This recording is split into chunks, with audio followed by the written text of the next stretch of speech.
100 pulau RI dilelang di situs asing minggu depan. Sekitar 100 pulau di RI dilaporkan akan dilelang di situs asing. Tak tanggung-tanggung pelelangan akan dimulai pekan depan. Ini terkait Kepulauan Widi di Maluku Utara. Kepulauan itu akan dijual melalui perusahaan lelang Sotheby di New York mulai 8 hingga 14 Desember. Hal ini membawa kekhawatiran bagi kelestarian wilayah itu. The Guardian menulis bagaimana sejumlah kelompok memberi perhatian ke pelelangan itu. Kepulauan Widi berada di zona perlindungan laut di kawasan segitiga Karang di Indonesia Timur.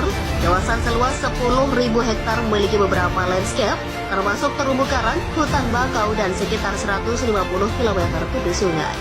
Sepertinya kejadian ini sudah dirancang di periode pertama Presiden Jokowi, dan baru sekarang terjadi puncaknya. Kok negaraku kayak seperti ini?